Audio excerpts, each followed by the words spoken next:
The great vessel of the Korthian Empire drifted into orbit above the neutral zone near Earth, its hull black as night and marked with silver symbols of honor inside the ship.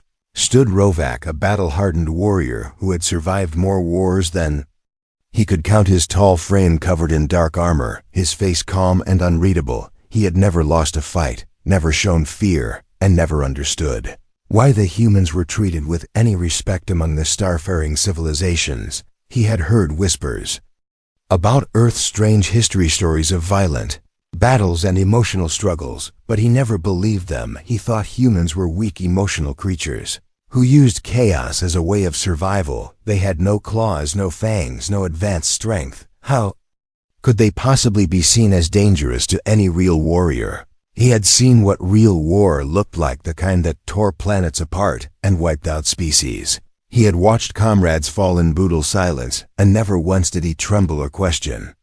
His path, Rovak, was chosen to represent the Korthian Empire at a diplomatic research station. Just outside the solar system, he found it pointless to talk to humans, but followed orders without hesitation. The station floated calmly between the stars, a shared space meant for peaceful meetings and cultural exchange. Not far from Earth's orbit, it welcomed beings from all corners of the galaxy, with clean halls made of shining metal and walls lined with shared histories and languages. When Rovak stepped off his ship, his eyes scanned the area with a cold and calculating gaze. He was greeted by a group of officials from different species. Among them was a human officer, wearing a dark uniform and carrying a calm expression. This was Captain Lee, the man chosen to speak on behalf of Earth. He was not large or heavily armored, but something in his eyes held strength, a quiet type of confidence not drawn from weapons, but from something deeper. Rovak nodded without speaking. He did not offer a greeting or show respect. In his culture, respect was earned, not given. He followed Lee through the hallways of the station, his steps heavy and purposeful. They reached a shared chamber with a round table in the center where many interstellar meetings had taken place. Walls displayed peaceful art pieces from dozens of civilizations. Rovak remained unimpressed. Captain Lee sat across from him and began the exchange with calm words, welcoming Rovak and thanking the Korthian Empire for their cooperation. Rovak simply said that he hoped Earth would show something of value, something more than emotional tales and primitive beliefs. Lee smiled slightly and replied that history often held more power than weapons, that sometimes the most dangerous strength was hidden in memory. Rovak found this amusing and chuckled, though it was more a low growl than a laugh. He said that he had seen what real war looked like, that humans had nothing that could impress a true warrior. Without responding, Lee handed him a small device shaped like a thin square crystal. It glowed softly and stored digital files, images, records, voices, and histories from Earth. Lee told him that if Rovak truly wanted to understand humanity, he should study these files, that they were not stories of victory or glory, but stories of what humans had survived. Rovak took the device out of curiosity, not respect. He returned to his temporary quarters on the station, a simple chamber with only basic needs met. He sat in silence for a moment, considering what waste of time this might be, but still he activated the device, ready to confirm what he already believed, that humans exaggerated their past and masked weakness with drama. The screen opened with a title he did not understand, but images began to play. Men in dirty uniforms stood in long trenches, surrounded by mud and smoke. The air seemed thick and poisoned. Loud blasts echoed as strange weapons fired over their heads. The soldiers screamed not with rage but with pain and fear. Still they moved forward. Some fell and never got back up. Others ran through fields covered in wire and fire. Knowing they had little chance of return, Rovak leaned forward slightly. He watched as one soldier lifted another who was bleeding heavily, dragging him through chaos to safety. He watched as others wrote letters while surrounded by death, trying to send words to loved ones. Before it was too late, he saw faces covered in dirt, eyes wide with pain, and hands shaking with exhaustion. But they kept fighting. They kept moving, not for glory, not for empire, but to protect each other.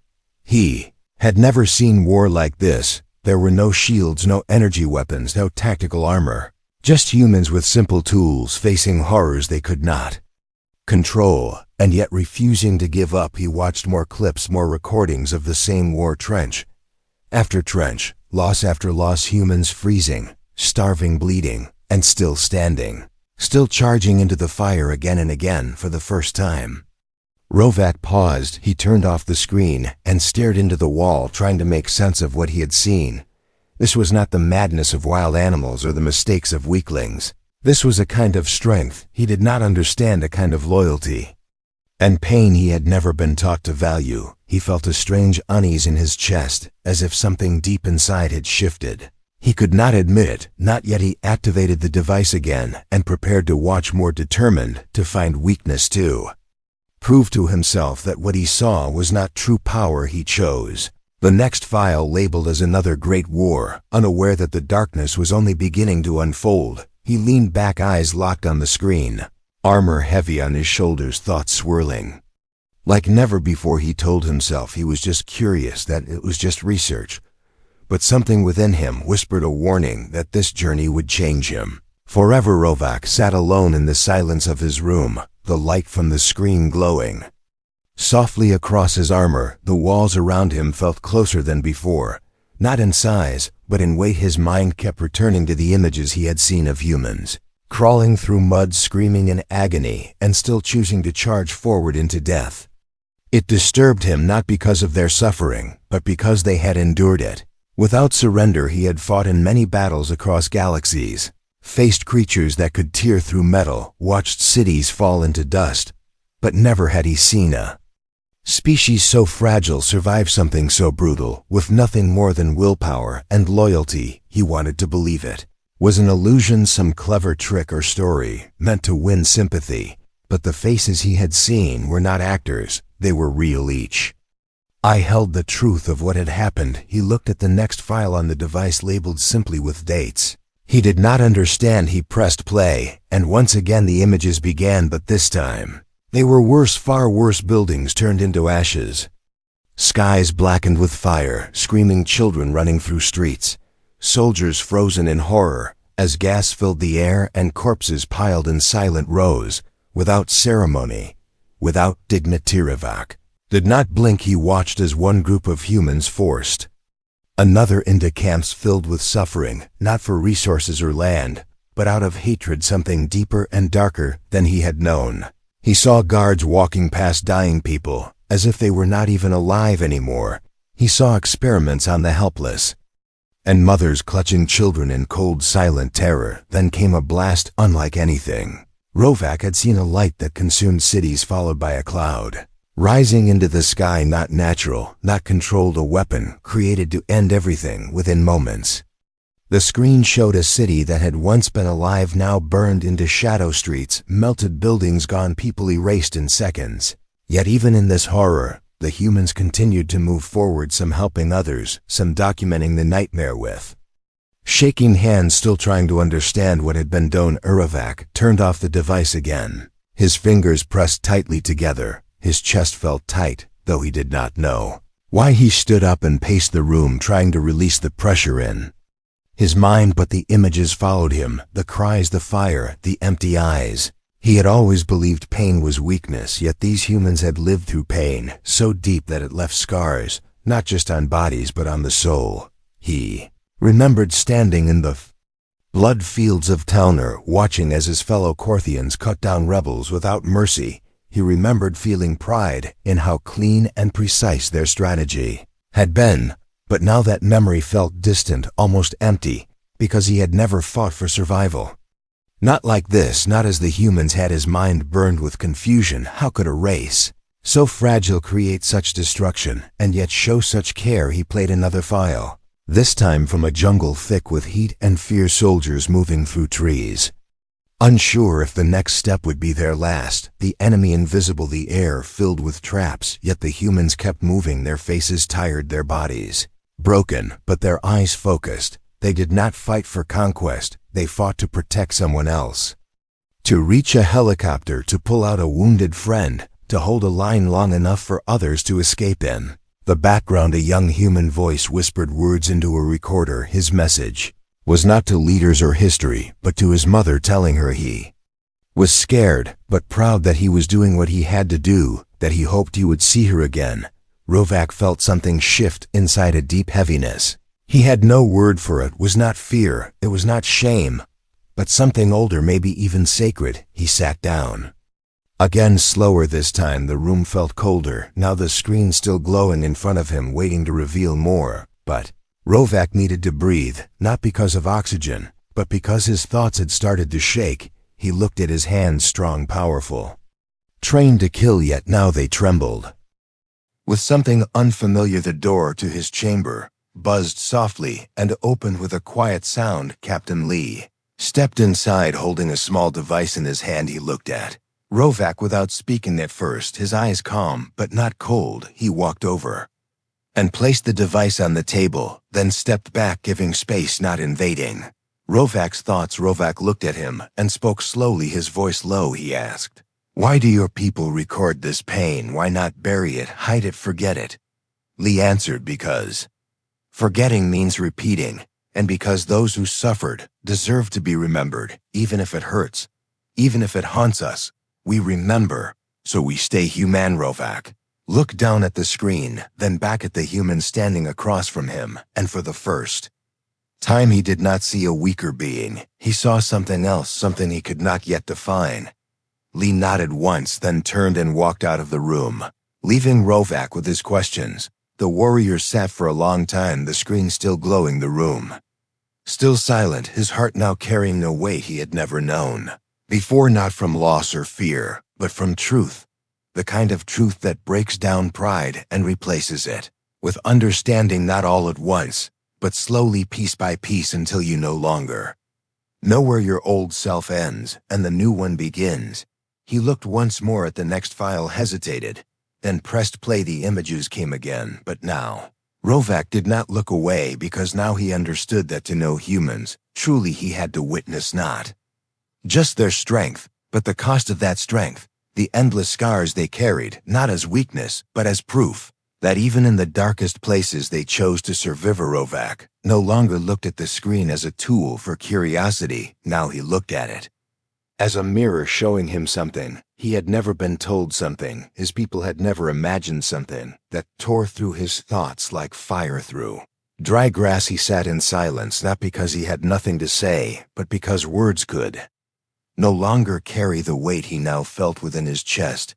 He opened another file, this time focused on the stories of survivors, not the generals, not the leaders, but ordinary humans, those who lived in the ashes and still chose to walk forward. The first was an old woman, her voice soft, her eyes quiet, but behind them a storm of memory.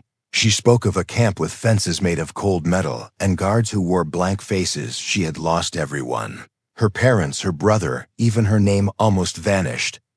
But she remembered the touch of her mother's hand as they were separated, and how that single moment gave her the strength to stay alive through years of pain. Rovak did not move as she spoke. Every word settled deep inside him like a cold stone. He watched her speak, not with anger, but with calm, earned through pain, not forced through pride. She said she had forgiven her captors, not because they deserved it, but because she did not want their cruelty to poison the rest of her life.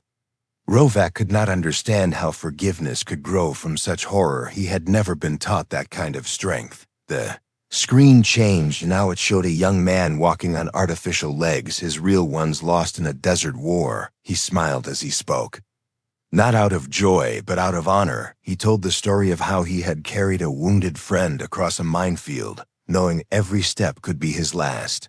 He had done it because he could not leave someone behind, because no one should die alone. Rovak watched as the man lifted his artificial legs, showing that he was not broken, just changed. He felt his throat tighten and his fingers curl, the way they did when battle tension filled his body. But this was not war. This was not strategy. This was not enemy against enemy. This was something else. This was pain carried like armor, not for fighting, but for healing.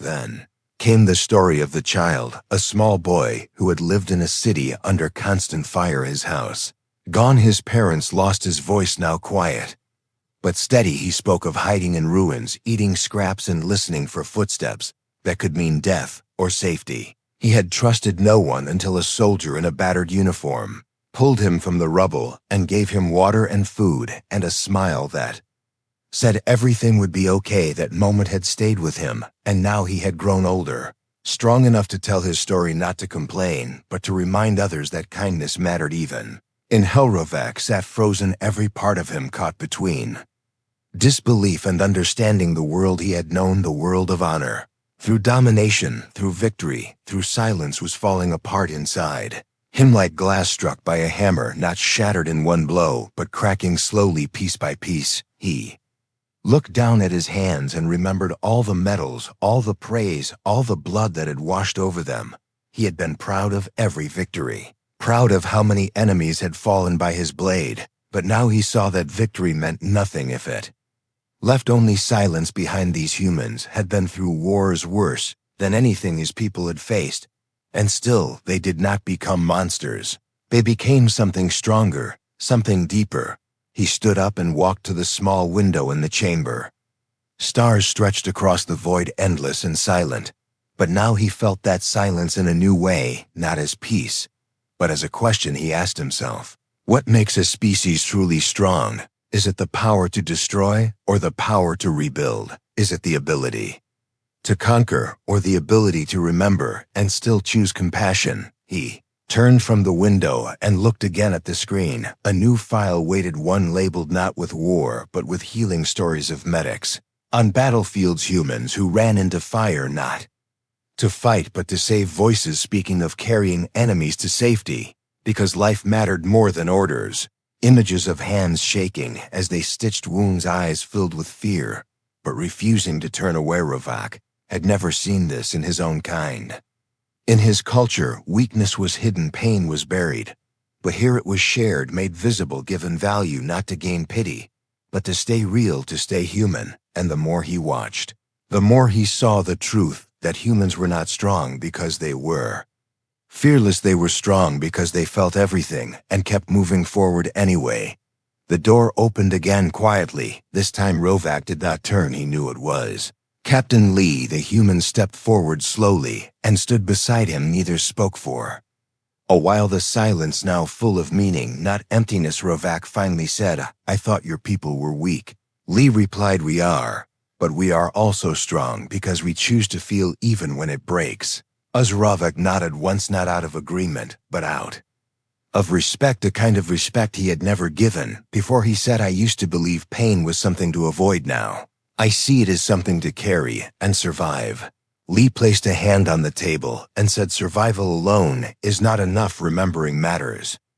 Choosing kindness matters. Standing up after falling matters. Rovak closed his eyes for a moment, his thoughts heavy but clear. He understood now why the humans had endured so much without giving up, not because they were fearless, but because they refused to let fear decide who they would become. And in that choice, they became something powerful, something untouchable. Looked once more at the screen, and then back at Lee, his voice steady but soft. I am not the same warrior who arrived here, and I do not know who I will be tomorrow, but I know I cannot return to who I was. Lee gave a small nod, then said, that is the beginning, not the end. Change starts with knowing you must change, and that is strength.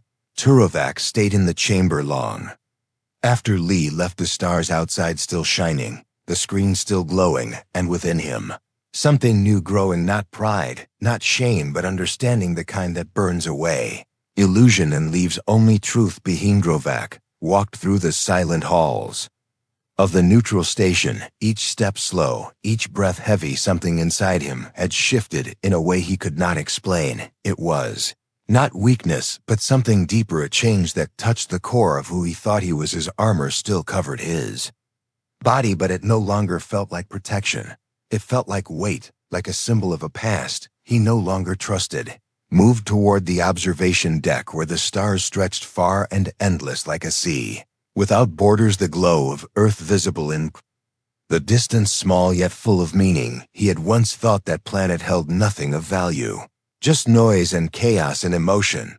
But now he saw it as something else, something that held truth and courage, born not from power but from struggle. As he stood by the window, memories of the human stories played again in his mind, faces twisted in fear, hands reaching out for others, voices crying in the dark, yet never giving up pain that became purpose, suffering that became strength. These were not just stories, they were lessons, and Rovak had begun to listen not with his ears, but with something deeper, something that had long been closed. A group of Korthian soldiers passed by in the hallway, nodding to him with respect, but he did not respond.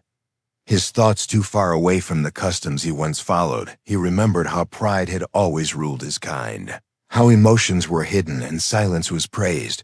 But now he began to wonder if silence was not a shield, but a prison, if hiding pain only made warriors empty inside. He returned to his room and once again activated the human files.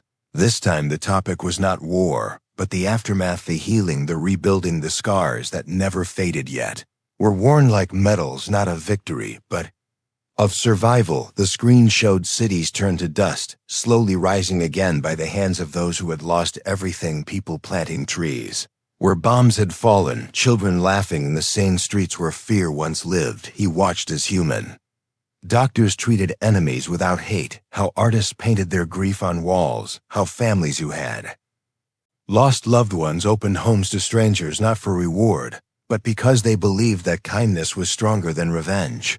Rovak could not understand how these choices were made, how forgiveness could rise from ruin, how peace could be chosen when rage burned so near. Then came the footage of soldiers standing in silence before graves of those they once fought, some laying flowers, some offering salutes, not out of regret, but out of respect for those who died with honor, even if they stood on opposite sides.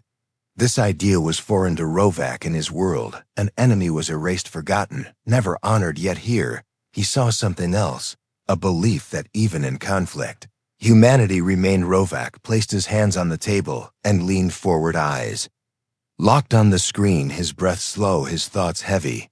He no longer watched as a warrior studying an enemy. He watched as a soul searching for truth, searching for meaning in a storm of memory and pain. He had not known what it meant to feel the weight of someone else's sorrow. Now he carried it like his own captain. Lee returned once more, this time without words. He placed another item on the table, a small piece of cloth, faded and torn. It held a symbol Rovak did not recognize. Lee said it had belonged to a nurse who had died in the field while saving lives, both friend and foe.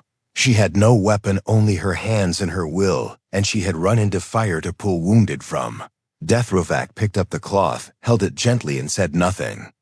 The silence between them was not empty. It was full of understanding, full of the things neither needed to explain, because they were now shared, not just across species, but across pain and courage, and the desire to become more than what they had. Then he looked at Lee and asked, "Why do your people keep fighting when you have lost so much, when you know pain waits on every side?" Lee replied, "Because hope is not born from safety, it is born from loss, and because we know what it means to stand up when we have fallen down." Rovak stepped back and felt something in his chest tighten, not with fear, but with awakening. He remembered his first battle, the pride he had felt, the praise he had earned, but none of it held the weight of this moment. This quiet truth that real strength was not in never falling, but in rising again and again, no matter how much it hurt. The chamber around him seemed smaller, now not in space but in meaning, because he knew the world had grown beyond what he had once believed. His mission had changed, not from orders, but from experience, from facing the stories of those who had lived and died, not for glory, but for others, for something greater than themselves. He removed his helmet for the first time since arriving, his face now bare, his eyes no longer cold. They were wide open, filled with the storm of everything he had seen and heard. His hands trembled, not from fear, but from truth, because he understood now that every scar, every broken piece, every tear carried by humans was not a weakness, it was a badge of survival. He looked once more at the screen, now filled with names of those who never returned, of those who chose to protect, of those who died so others could live, and he whispered a word in his own language, a word that meant respect, not the kind given to warriors, but to souls that endured the fire and chose love over hate. Captain Lee nodded and turned to leave, but before he could walk away, Rovak reached into a small pocket and pulled out a silver token. It was his own war medal, one given only to those who survived 10 confirmed battlefronts. He placed it gently on the table and said, "This is for the nurse, not because she fought, but because she lived like a warrior." Lee took the medal with quiet hands and bowed, not out of duty, but out of honor, and in that moment, a new understanding was formed, not written in treaties or signed by leaders, but carved into the hearts of two souls from different worlds, who now shared a single truth: that strength without empathy is hollow, and pain without memory is waste. Rovak stood alone after Lee left, the stars still shining outside, the stories still glowing on the screen, but now he carried something new, not orders, not duty, but purpose, the kind that comes when one truly sees and chooses to walk a different path. Not because it is easy, but because it is right. Rovak stood on the edge of the landing bay, his ship waiting silently like a shadow ready to carry him back to the Korthian fleet. The crew around him moved with precision, preparing systems, checking signals. No one spoke to him directly. They all knew who he was: the warrior who had fought in more battles than anyone in his generation, the commander whose name meant fear across half the galaxy. Yet Rovak no longer felt like the same being who had stepped off that ship days ago. His eyes no longer searched for weakness in others. His thoughts no longer centered on victory. His hands, once firm with pride, now held a quiet weight, a memory, a collection of stories that had pierced through his armor, not with blades, but with truth. He looked down at his chest where his medals once shone, now removed, left behind, not as a sign of shame, but as a gift of respect to those whose strength had taught him something deeper than conquest. The ship opened its hatchlight, spilling across the platform. A soft hum filled the air. The crew waited for his command. But Rovak did not move, not yet. He turned and looked once more at the station that had changed him, the walls that had listened to his silence, the screen that had shown him pain, the room where understanding had been born, not in words, but in wounds shared between strangers. Captain Lee stood nearby, watching without speaking. He had come to see Rovak off, not as an officer, not as a diplomat, but as a man who understood that something had shifted between their people, not through negotiation but through empathy. Rovak walked over slowly and stood in front of him, their eyes meeting, not as enemies, not even as allies, but as two souls who had seen the fire and chosen to remember. Rovak reached into a small compartment of his belt and removed an item, a small disk carrying the memory core of the human archive, the same files that had shaken his soul. He handed it to Lee and said, "These should be shared not only with Earth but with the stars. Let others see what I have seen. Let them know that humanity has walked through shadows and still carries lightly." Accepted the disk with both hands, his voice steady as he replied, "They are not just stories, they are reminders of who we are and what we must never become again." Rovak nodded once and looked past him toward the stars. Each one a world filled with unknown lives, unknown struggles. He wondered how many of them knew the weight of grief, how many had learned to forgive without forgetting. Turned and stepped toward his ship, the hatch closing behind him. With a soft hiss, the engines came to life, and the vessel lifted gently, leaving the station behind. But not the memories, not the lessons, not the people who had carved a new path into his thoughts. As the stars stretched in every direction, Rovak sat alone in the control chamber, staring into the void that now felt less empty. Back on the Korthian flagship, Rovak walked through the great hall where war leaders gathered to hear his report. Tall pillars reached high into the shadows, banners of victory hung heavy with pride. The council waited, expecting tales of human weakness, stories of failure, proof that Earth posed no threat. They had sent Rovak to confirm what they already believed, that the humans were soft, easy to crush, unworthy of fear. He stood before them, calm and silent at first. His eyes moved from face to face, reading the same certainty he once carried. Then he began to speak, not with the sharpness of a commander, but with the calm of someone who had seen too much and chosen to carry it rather than escape it. He told them what he had witnessed, not only the battles, but the stories, the tears, the sacrifices, the strength, born not of power, but of purpose. Some on the council scoffed, some frowned, others leaned forward, unsure how to respond. He continued without pause. He spoke of the nurse who died without a weapon, the child who smiled through ruins, the soldier who lost his legs but kept his pride. He spoke of forgiveness growing from ashes and hope rising from graves, and he ended by saying these words: humanity is not the most advanced species in the galaxy. Their technology is basic compared to ours, their weapons slow, their methods chaotic, but do not mistake their simplicity for weakness. They are not dangerous because they destroy. They are dangerous because they survive, because they feel, because they remember, and because no matter how deep the darkness, they choose to walk forward even when they carry the weight of 1,000 losses. Hall fell silent, not from fear, but from thought no one had expected. These words not from Rovak, not from the warrior who once believed that honor came only through domination, and that emotion was a barrier to greatness. He walked out without waiting for a response. His duty, complete not to the Empire, but to truth. Months passed, and the Korthian Empire did not move against Earth. No fleets were sent.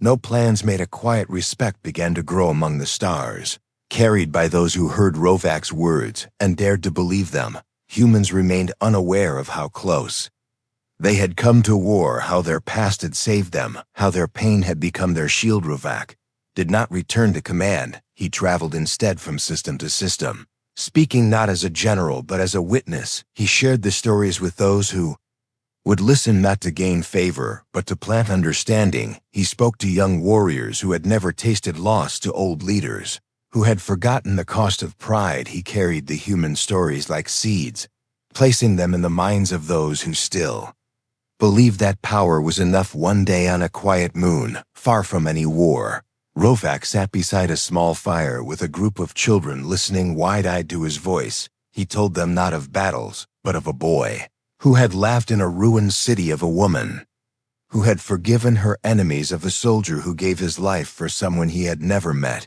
He told them that strength is not how hard you strike, but how long you stand after being struck. And when they asked him if the stories were real, he looked at the stars and said, "Yes, they are real, and they are why I am still here. They are why I no longer fight to win, but to understand, and they are why you must never forget what it means to feel." As the fire crackled and the stars moved above, Rovak closed his eyes, not in sleep, but in peace. For the first time since his first battle, he felt whole, not because he had conquered, but because he had changed, and in that change he had found something stronger than victory, something deeper than fear.